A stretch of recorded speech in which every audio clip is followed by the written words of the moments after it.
You know that neat little diagram you always see in science textbooks? Observe, hypothesize, experiment, conclude. Yeah, the classic linear path. Right. Well, let's kind of pull that apart today because honestly, the way science actually gets done now, it's anything but a straight line. Uh, it's really more like a toolkit, wouldn't you say? A whole set of strategies that scientists pick and choose from. Exactly. Depending on the field, the tech they have, even what the scientific community values at the time. And the variety is just striking. You've got molecular biologists, maybe spending ages on computer simulations, protein folding stuff in silico. Instead of just wet lab assays, yeah. Or geologists, maybe waiting years for a volcano to actually do something. Patience is key there. Definitely. And the data scientists running these massive simulations, it's just a whole different world. Totally. So our mission today is really to dive into that diversity. We want to get under the hood, look at the different methods, the tools, and figure out what really drives discovery now. And we've got some great material that shines a light on this whole landscape. Okay, so first big question, I guess. Is there really one scientific method anymore? That's the core of it, isn't it? When you look across disciplines, the day-to-day work looks so incredibly different. It really makes you question that monolithic idea. It really does. I mean, take high-energy physics. Think about CERN, the LHC. Right. These enormous instrument-focused projects. And the data, their latest run 3, pumps out something like 4 petabytes of data every single month. It's mind-boggling. That's like, what, 500 years of HD video? Just constantly. Yeah, and they're combing through all of that, looking for these incredibly rare events like Higgs boson decays, just tiny signals in a sea of noise. But here's the thing, right? These experiments cost billions of euros. Which has a huge impact. Exactly. That level of investment basically means you prioritize questions that need that kind of machine. It inherently shapes what physics gets done. So other, maybe less grand questions might get left behind. Potentially, yeah. It steers the whole research agenda. Now, contrast that with, say, field ecology. Okay, totally different vibe. Right. You might have scientists doing decades of careful observation out in nature, or looking at natural experiment. Like after a fire or something. Yeah, exactly. Or using these huge citizen science databases, like eBird. Oh, yeah, I've heard of that. Didn't it just pass some huge milestone? It did. Over 1 billion bird sightings logged. Wow, that's incredible data. It is, but the sources point out there are discussions about reliability. Is the data skewed? How so? Well, there seems to be this spatial bias, more sightings reported from more affluent areas. Ah, okay. So it might not be a perfectly representative picture. Right. And then there's the whole quality control challenge. How do you make sure all that publicly submitted data is accurate? It's a different kind of problem. Very different from calibrating a detector at CERN. Totally. And then think about vaccine development during the pandemic. Yeah, that was warp speed science. It really spurred innovation, didn't it? Combinatorial lab screens, adaptive clinical trial. And those rolling reviews for the mRNA boosters, where regulators looked at data almost in real time. Which definitely sped things up. But, it makes you wonder, Yeah. did compressing that timeline, that lab-to-clinic rush, did it impact public trust, or even the scientific process itself in ways we haven't fully unpacked? That's a really interesting ethical question, actually. It is. And all these examples, physics, ecology, vaccinology, they bring us back to that point from the sources. If the methods are so different, what actually defines science? Right. Is it the procedures? Is it about being transparent? Or is it maybe a shared ethic? That underlying commitment to self-correction, to scrutinizing each other's work. It's a fundamental question. Okay, so we've talked methods, but science isn't just procedure, is it? There's this whole other side. Oh, absolutely. Imagination, intuition. The sources really stress this. I love this quote. Bold conjectures are not the opposite of rigor. They are its starting pistol. That's brilliant, isn't it? It captures that spark before the testing starts. And history is full of examples. Like Kekulé. And the benzene ring. Exactly. His dream in 1865, that snake biting its tail. Pure intuition, really. And it took years and new technology like X-ray spectroscopy to actually confirm he was right. Right. And a modern parallel might be something like DeepMind's AlphaFold. The protein structure AI. Yeah, AlphaFold 3 now. It's predicting these complex 3D structures of proteins, RNA.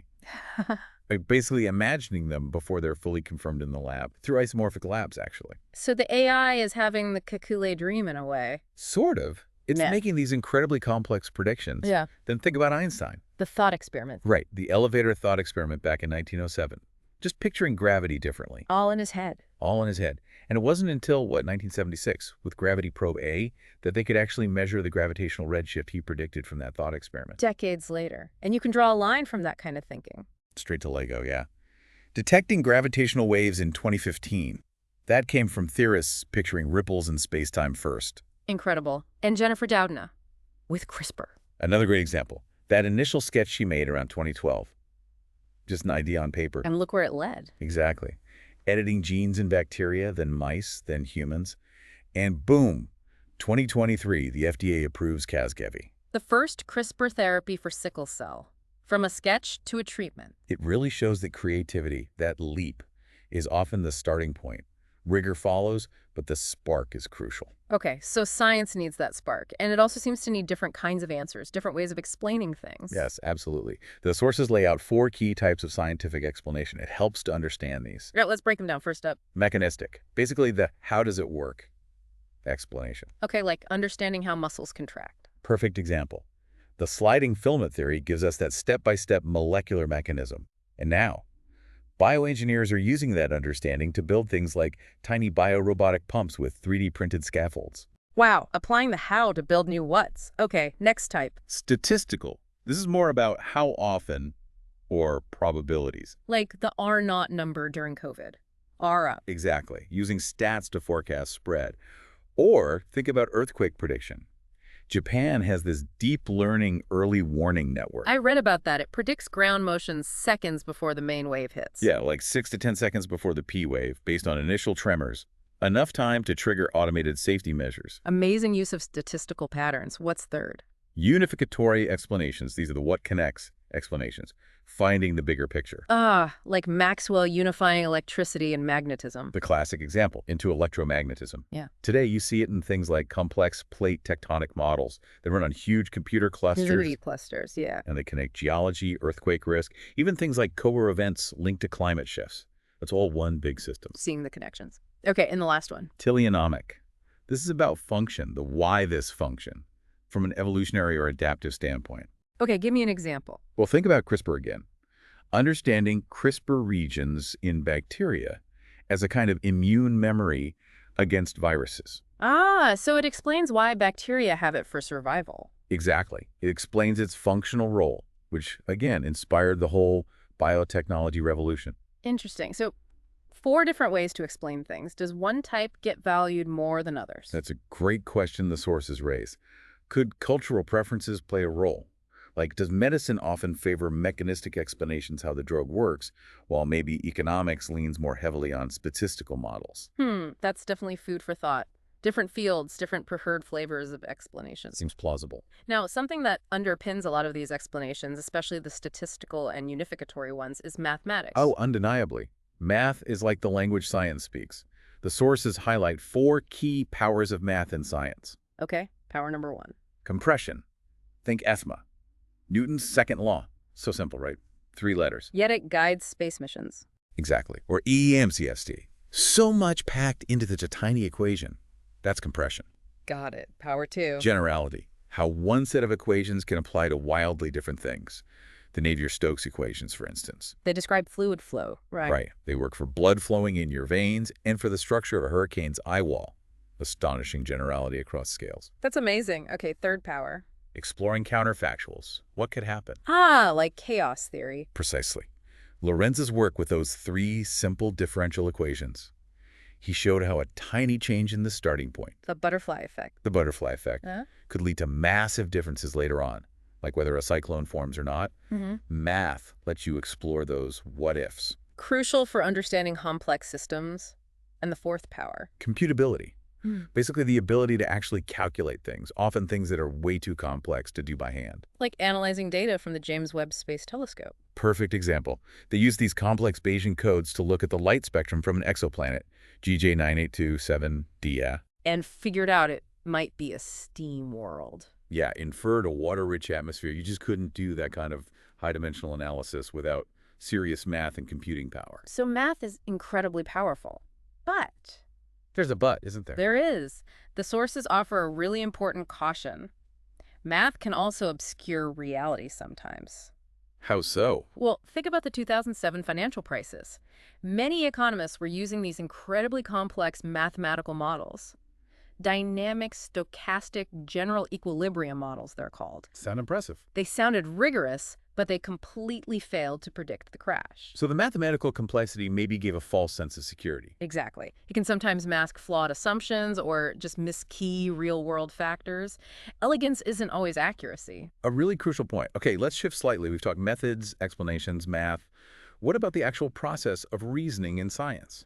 Right, the sources talk about this interplay between three modes: induction, deduction, and abduction. Okay, like a three-step dance. Let's start with abduction. What's that? Abduction is basically forming the best guess, or the most plausible hypothesis based on limited information. It's the initial creative leap. So, using the gene editing example again, abduction would be like suggesting, hey, maybe we could use gene editing to boost fetal hemoglobin to treat sickle cell. Exactly. It's the could this be the explanation step. Okay, then deduction. Deduction is the if this is true, then what logically follows step. So if gene editing boosts fetal hemoglobin, then we should predict that editing stem cells will lead to more normally shaped red blood cells in patients. It's drawing the logical consequence from the hypothesis. Precisely. And finally, induction. Induction is looking at the evidence. Yeah. Did it actually work? So you look at the clinical trial data for Casgevy. The 29 patients, 93% crisis-free after a year. Right. That's the inductive step, using specific observations to support or refute the broader hypothesis. Abduction, guess, deduction, predict, induction test. It's often a cycle, feeding back into itself. But the sources add a modern twist here. With AI. Yeah. As AI models get better at generating hypotheses, like suggesting new materials for batteries, where does human intuition fit back in? How do we guide or evaluate the AI's abduction? That's a fascinating question about the future of discovery itself. It really is. Yeah. And the tools we use for this whole process are also evolving incredibly fast. Yeah. The modern toolkit is amazing. From absolutely massive machines. For things you can fit in your pocket. Right.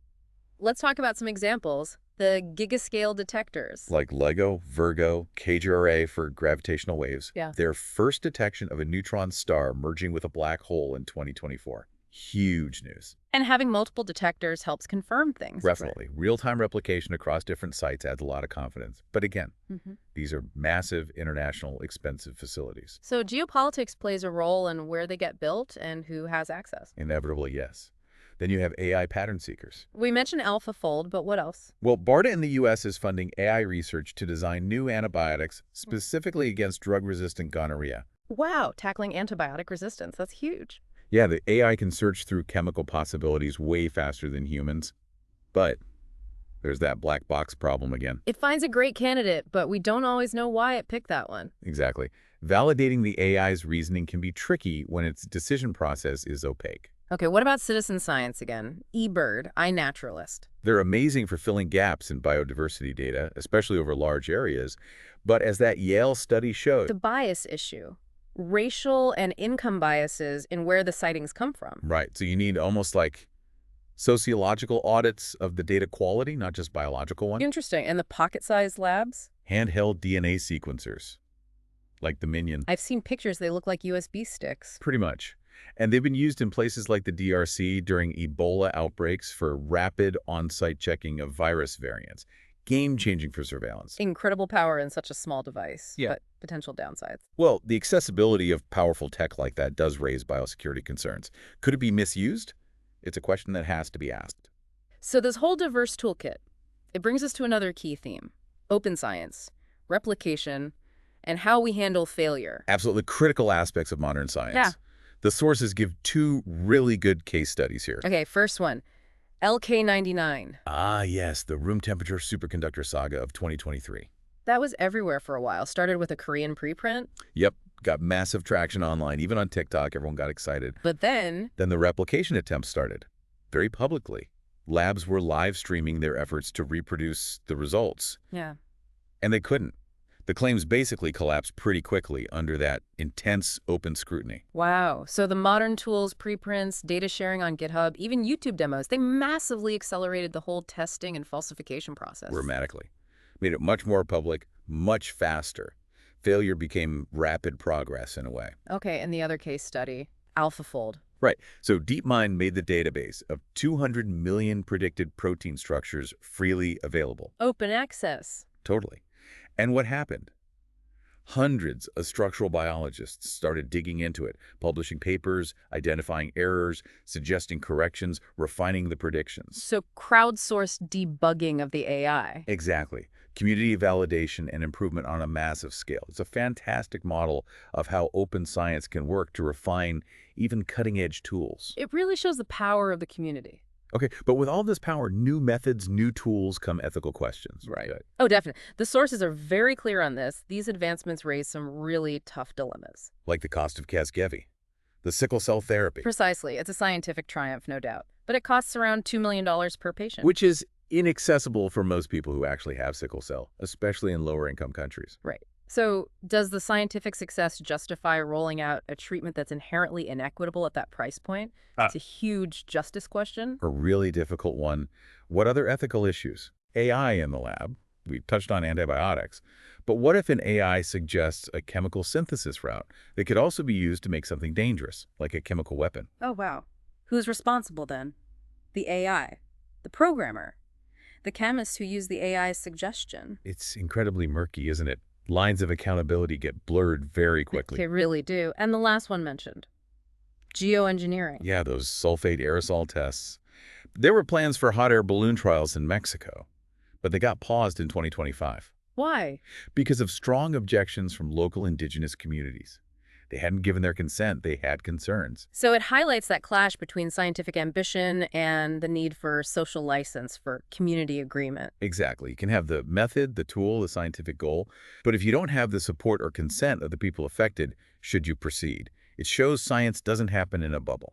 It's deeply embedded in society. Absolutely. Okay, so wrapping this all up, it feels like the big takeaway is that science, real science, is this constant balancing act. Yeah, between that creative, imaginative leap, the bold conjecture, and the rigorous, methodical skepticism, the testing, the checking, the different kinds of explanation. And all of it enabled and constantly reshaped by this evolving toolkit we've been talking about. Which keeps pushing the boundaries of what we can even study. So the sources leave us with some final, really thought-provoking questions for you, listener, to mull over. Right.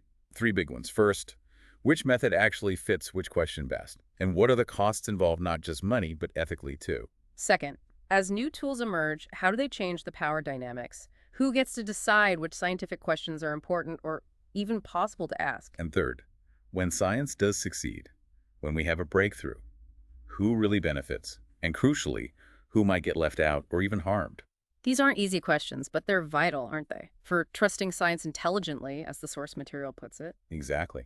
Being aware of the human choices, the values, the limitations baked into the whole process. It's about seeing the whole picture, not just the neat diagram.